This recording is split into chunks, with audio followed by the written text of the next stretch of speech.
घर की दहलीज ने उसका रास्ता हमेशा रोका। बुरखे में कैद उसके सपनों को हरदम मारना चाहा। जन्म से लेकर आज तक, बेटी होने से खुद माँ होने तक, कुछ ना होने से लेकर बहुत कुछ हो जाने तक, उसे हर कदम संघर्ष करना पड़ा।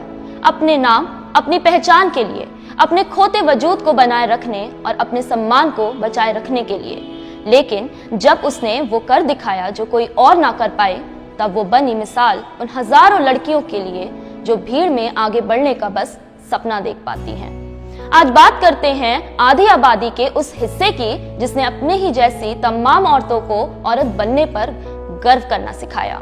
नाचोल बांग्लादेश की इला मित्रा वह महिला हैं जिसने अपना सारा जीवन मजदूरों के संघर्ष के लिए समर्पित कर दिया। इला ने नाचोल जिले के मजदूरों को जमींदारों के शोषण के खिलाफ एकजुट किया।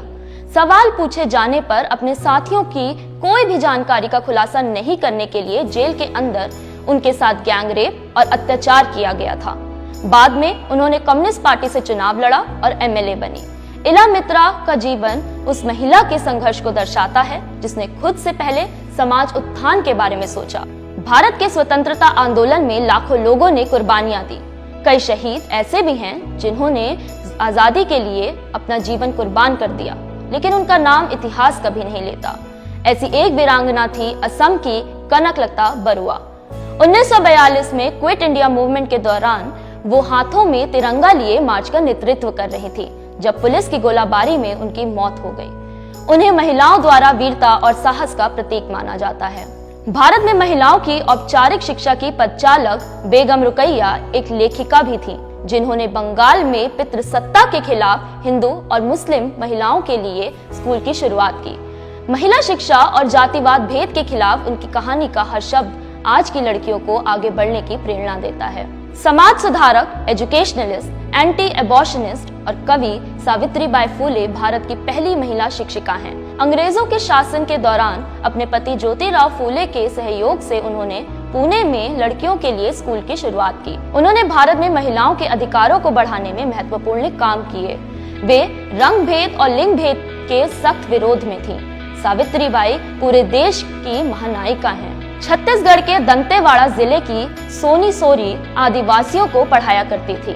नक्सलवादी होने के शक से उन्हें और उनके भतीजे लिंगाराम कोडोपी को पुलिस रातों रात उनके घर से हिरासत में ले गई। पुलिस स्टेशन में बीती उस रात के बारे में सोरी खुद बताती हैं कि कैसे वहां के एसपीओ उन्हें शारीरिक और मानसिक रूप से टॉर्चर किया करते थे। उनके गुप्तांगों में डंडे, मिर्ची पाउडर और पत्थर घुसाए गए। आदिवासी मासूम हैं, अशिक्षित हैं, इसलिए उनके साथ आज ऐसे शोषण हो रहे हैं। उन्हें लगा कि ये सही समय है आदिवासियों के हक को आगे रखना चाहिए और इसलिए वो दिल्ली आई और याचिका दायर की। फिलहाल सोरी आम आदमी पार्टी से जुड़ी हुई हैं। उन्हीं की तरह आदिवासियों की आवाज बन खड़ी हुई निर्मला पुतुल। निर्मला एक आदिवासी लेखिका, कवि और एक्टिविस्ट हैं। उन्होंने शिक्षा, सामाजिक विकास, मानवाधिकारों के लिए अपनी आवाज उठाई और आदिवासी महिलाओं का नेतृत्व किया। आधी आबादी या कहें पूरी आबादी की जननी, हमारे बीच मिसालें कम नहीं।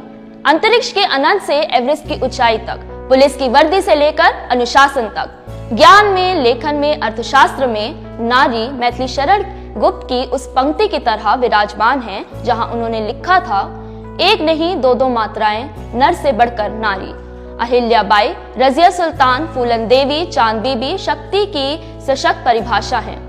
तोड़ के पिंजड़ा जाने कब उड़ जाऊंगी मैं, लाख बिछा दो बंदिशें फिर भी आसमान में जगह बनाऊंगी मैं।